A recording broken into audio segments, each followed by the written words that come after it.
اسی میں ایک سوال ہے جی، محرم میں نکاح کرنا کیسا ہے؟ یہ سوال بھی ظہور احمد نے کشمیر سے پوچھا ہے۔ محرم میں نکاح کرنا بھی جائز ہے، بلکہ ہمارے مسلک کے مطابق باعث برکت ہے، کیونکہ محرم کو اللہ کے نبی نے محترم قرار دیا ہے، جو قابل احترام مہینہ ہے تو مقدس ہے، تو مقدس مہینے میں عبادت کا ثواب بھی زیادہ ہوتا ہے، اور نکاح بھی شریعت میں عبادت ہے۔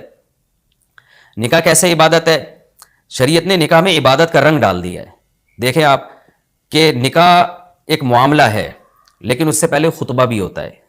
خطبہ جمعے کی نماز سے پہلے ہوتا ہے، خطبہ عید کی نماز سے پہلے ہوتا ہے، خطبہ استسقاء کی نماز سے پہلے ہوتا ہے، خطبہ حج میں ہوتا ہے۔ یہ ساری عبادتیں ہیں نا جس میں خطبہ ہے، لیکن اسلام نے کیا کہا؟ نکاح سے پہلے بھی خطبہ ہوگا۔ اس کا مطلب اسلام نکاح کو عبادت قرار دے رہا ہے، نکاح میں عبادت کا رنگ بھر رہا ہے۔ تو عبادتیں تو مقدس مہینے میں زیادہ ثواب ہوتا ہے ان میں۔ تبھی آپ دیکھیں نبی صلی اللہ علیہ وسلم نے فرمایا رمضان کے بعد سب سے زیادہ روزوں کا ثواب محرم میں ملتا ہے۔ کیوں؟ مقدس ہے نا، تو عبادت کا ثواب بڑھ گیا اس میں۔ تو اس حدیث سے صاف ہمیں پتہ چلتا ہے کہ اگر کوئی محرم میں اس نیت سے نکاح کرتا ہے کہ مقدس مہینہ ہے، تو اس میں عبادت کا ثواب بڑھ جائے گا، اور اس میں انشاءاللہ اللہ سے امید کی جا سکتی ہے کہ خیر و برکت زیادہ ہوگی۔ تو اس کو منحوس سمجھنا جائز نہیں ہے۔ اگر آپ کہتے ہیں اس مہینے میں چونکہ حضرت حسین رضی اللہ تعالیٰ عنہ کی شہادت ہوئی ہے اس لیے منحوس ہے، تو یہ غلط ہے۔ ایک تو ہماری نظر میں شہادت ایک بہت مقدس مقام ہے، اس کی وجہ سے کوئی مہینہ منحوس نہیں ہو سکتا، مقدس تو ہو سکتا ہے، منحوس نہیں ہو سکتا۔ دوسری بات یہ کہ یکم محرم سے لے کے 29 یا 30 ذی الحجہ تک اسلامی تاریخ میں کوئی ایسا دن نہیں ہے جس میں کسی مقدس شخصیت کی شہادت نہ ہوئی ہو یا کسی پہ ظلم نہ ہوا ہو۔ اگر آپ تاریخ کے اوراق اٹھا کے دیکھیں، ہر مہینے ہر تاریخ کو کوئی نہ کوئی اسلام میں اچھا واقعہ بھی ہوا ہے اور برا واقعہ بھی ہوا ہے۔ حضرت عثمان رضی اللہ تعالیٰ عنہ کی شہادت ہوئی باغیوں کے ہاتھوں، خود نبی صلی اللہ علیہ وسلم کی وفات ہوئی ربیع الاول میں، اور بھری ہوئی ہے نا اسلامی تاریخ۔ حضرت علی رضی اللہ تعالیٰ عنہ کی شہادت ہوئی۔ تو ان تمام شہادتوں کے آپ ایام نکالیں، ان کے مہینے نکالیں، کوئی مہینہ نہیں بچے گا۔ تو اس بیس پہ اگر آپ کہتے ہیں کہ اس مہینے میں نکاح پسندیدہ نہیں ہے، پھر تو پہلی تاریخ سے لے کے سال کی آخری تاریخ تک کوئی تاریخ بھی ایسی نہیں ہے کہ جس میں انسان نکاح نہ کرے۔ اس کا مطلب پھر آپ کنوارے چھڑے چھاٹی گھومتے رہیں، اور مسلمانوں کی پھر گروتھ ریشو تو میرا خیال ختم ہو جائے گا، مر جائیں، کہاں پیدا ہوں گے لوگ۔ اور اگر آپ کہتے ہیں کہ نہیں جی کسی شخصیت کے کسی دن میں انتقال کر جانے سے یا شہید ہو جانے سے یا اس پہ ظلم ہونے سے وہ دن منحوس نہیں بنتا، تو پھر 10 محرم بھی منحوس نہیں ہے۔ 10 محرم میں بھی آپ نکاح کر سکتے ہیں، اور محرم کے بقیہ تاریخوں میں بھی آپ نکاح کر سکتے ہیں۔ اور روایات میں ہمیں ملتا ہے کہ بعض بڑے بڑے حضرات تھے جن کے محرم کے مہینے میں نکاح ہوئے۔ میں اس بحث میں نہیں جاؤں گا، پھر اس میں تاریخی روایات ہیں، کوئی کہتا ہے فلاں تاریخ تھی، کوئی کہتا ہے، پھر لوگ اس پہ ایک غیر ضروری بحث میں چلے جاتے ہیں، لیکن ہمیں ایسے واقعات ملتے ہیں۔ تو اس لیے اس بارے میں، اور پھر شریعت میں جلد نکاح کی ترغیب ہے۔ نکاح کو ڈیلے کرنا یہ شریعت میں پسندیدہ کام نہیں ہے۔ اس بیس پہ تو ڈیلے کیا جا سکتا ہے نکاح کہ آپ کو رشتہ سمجھ میں نہیں آ رہا، مشورے کر رہے ہیں، لیکن جب ایک دفعہ رشتہ سمجھ میں آ جائے تو اسلام کا حکم یہ ہے کہ اس میں جلدی کی جائے۔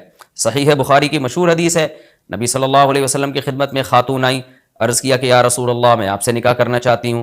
آپ نے چہرہ مبارک کو جھکا لیا، آپ کا ارادہ نہیں تھا۔ ایک اور صحابی کھڑے ہوئے، عرض کیا یا رسول اللہ آپ میرا ان سے نکاح کر دیں۔ اسی محفل میں نبی نے ان صحابیہ کا ان صحابی سے نکاح کرا دیا۔ تو آپ نے تو یہ نہیں پوچھا کہ یہ محرم کا مہینہ چل رہا ہے یا سفر کا مہینہ چل رہا ہے یا ربیع الاول کا مہینہ چل رہا ہے، ڈیلے نہیں کیا اس کو، اس لیے کہ خود آپ کی تعلیمات یہ ہیں کہ نکاح میں جلدی کی جائے۔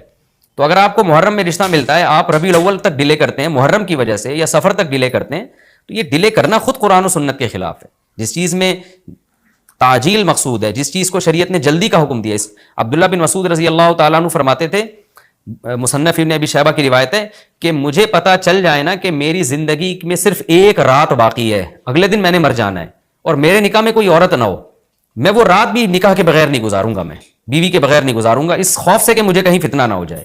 صحابہ کرام جو تقوی کے اعلیٰ معیار پر تھے اور جن سے گناہ کا اندیشہ بہت کم تھا اور کہیں معاشرے میں بے حیائی پھیلی ہوئی نہیں تھی، وہ تو ان کا تو یہ کانسیپٹ تھا کہ بھائی ہم بیوی کے بغیر ایک دن نہیں گزاریں گے، کہیں ایسا نہ ہو کہ برائی میں پڑ جائیں۔